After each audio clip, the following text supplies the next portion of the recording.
In the heart of ancient Rome, a unique tradition highlighted the pinnacle of triumph. Imagine this scene: a victorious general, adorned with laurel crowns, parades through the streets, celebrated as a god among men. Yet, trailing behind him is a slave, softly whispering words that might seem out of place amid such glory. Memento mori. Remember, you are mortal.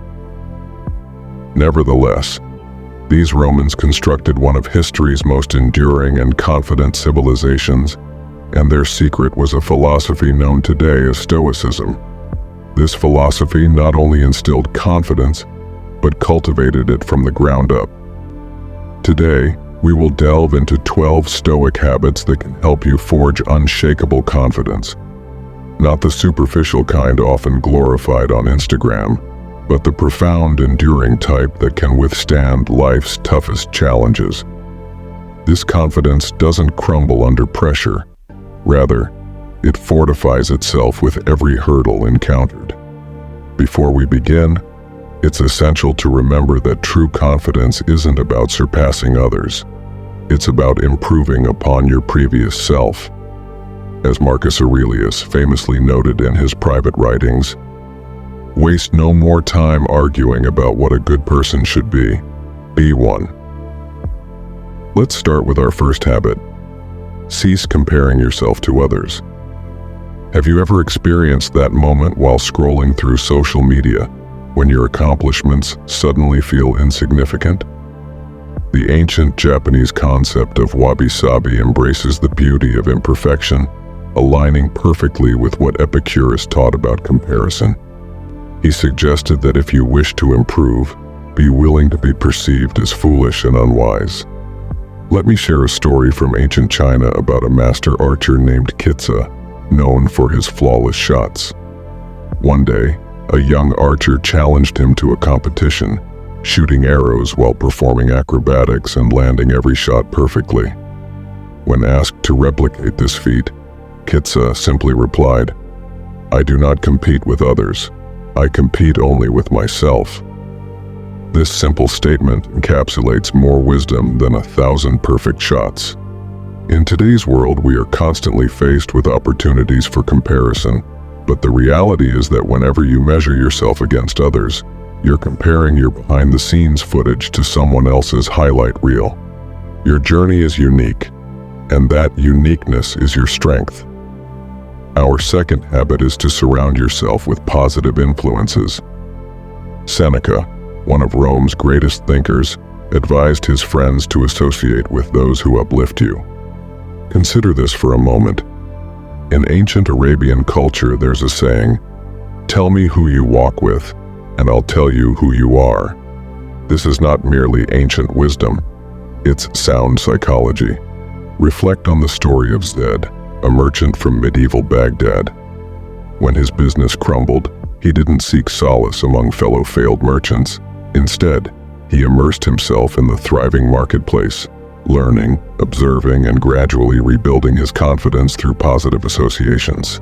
Within a year, he restored his business and surpassed his previous success. Your environment shapes you more than you may realize. Just as a garden cannot thrive in poor soil, your confidence cannot flourish in toxic surroundings. Take a look around you now. Are the people in your life lifting you up or tearing you down? Our third habit might come as a surprise. Prioritize taking care of your body. Despite being the most powerful man in the world, Marcus Aurelius consistently emphasized the link between physical and mental strength. He wrote, "The soul becomes dyed with the color of its thoughts." Yet he also recognized that the body houses these thoughts. In ancient Sparta, physical training was not solely about preparing for battle, but about cultivating unshakable confidence. Here's what many overlook. It wasn't about achieving ideal bodies, but about demonstrating to yourself daily that you can endure discomfort. There's a lovely story from Zen tradition about a monk who sought enlightenment. His master instructed him to tend to the temple garden for a year. The monk toiled physically each day, and gradually, his anxiety about enlightenment faded. His body grew stronger, and with it his mind became clearer. When the year ended, he realized he had found what he was seeking, not through meditation, but through the simple act of physical care. You don't have to become a warrior or a monk. Just start small, go for a daily walk, stretch each morning, and eat foods that fuel rather than drain you. Your body is the only permanent home you will ever have in this world. By caring for it, you send a powerful message to your subconscious. I am worth taking care of. As we progress to our fourth habit, be kind to yourself, and remember that confidence isn't built overnight. The Stoics grasped something profound about self-compassion. Contrary to popular belief, they were not cold or unfeeling. They recognized the reality of human nature. There's an ancient Middle Eastern parable about two wolves. One embodies self-criticism and doubt, while the other symbolizes self-compassion and growth. A young person asks their grandfather which wolf wins, and the elder replies, "The one you feed." This simple tale holds a significant truth about self-kindness. Think of confidence as a garden. You cannot scold a flower into blooming. Instead, you nurture it, providing what it needs and trusting it. When you err, and you will, as we all do, how do you treat yourself? Would you label a dear friend as worthless or define them solely by their failures? Certainly not. Extending this same kindness to yourself is not a sign of weakness. It is wisdom. Now take a moment to reflect on how you have spoken to yourself today. Were you a harsh critic or a supportive friend? Remember, each moment presents a challenge. Choose to feed the right wolf. Our fifth habit naturally flows from self-kindness. Practice positive self-talk. When Marcus Aurelius stated, "Very little is needed to make a happy life. It is all within yourself and your way of thinking," he wasn't merely sharing a philosophical idea. He was revealing a timeless truth about human psychology. Allow me to share a story from ancient Egypt. A scribe named Amat, tasked with documenting the pharaoh's great deeds, would recite each day before touching his tools, "My hands are skilled, my mind is sharp, my work serves the ages." This wasn't mere vanity. It was a form of mental programming. His work became so precise and beautiful that examples still exist today, over 3,000 years later.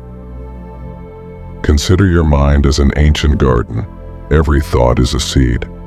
What are you planting? When you wake up, do you first think of all the ways you might fail that day? Or do you, like Amat, remind yourself of your capabilities? The words you whisper to yourself possess more power than those of others. In feudal Japan, samurai warriors practiced a ritual known as kuji-kiri, which involved 9 positive affirmations paired with hand gestures before confronting any challenge. They reminded themselves of their strength, wisdom, and connection to something greater than themselves. Their confidence stemmed not from their swords, but from their minds. Here's a practical technique. Each time you stand before a mirror today, pause for 3 seconds and offer yourself one genuine compliment. Not about your appearance, but about your character, efforts, and growth. It may feel awkward at first. The most powerful remedies often do. Moving on to our 6th habit, face your fears.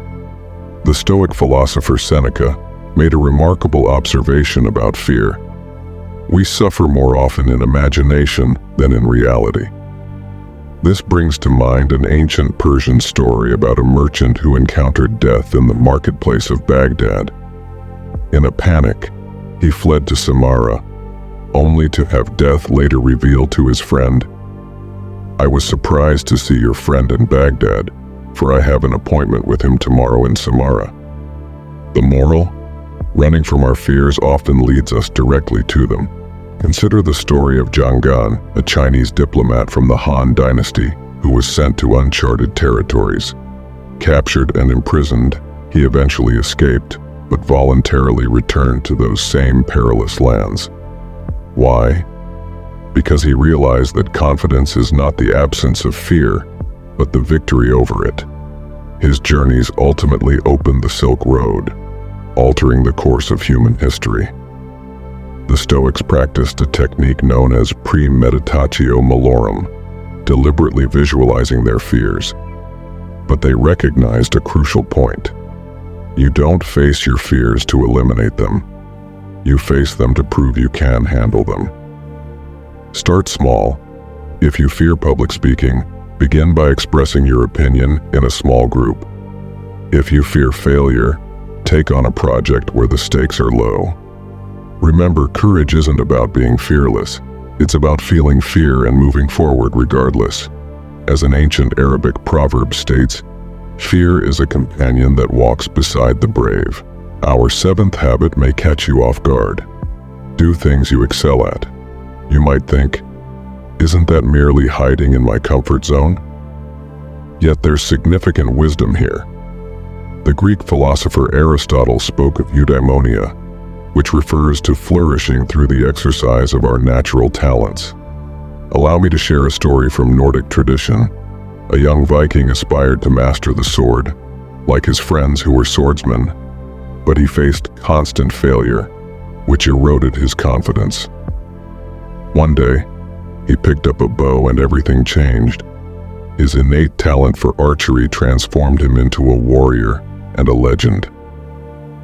The lesson: sometimes confidence arises not from forcing yourself into a mold, but from acknowledging and embracing your natural strengths. Picture confidence as a fire. While it's essential to challenge yourself with new fuel, you also need a strong core flame, which comes from doing what you excel at. The Japanese concept of ikigai teaches us to find the intersection of what we're good at, what we love, what the world needs, and what sustains us.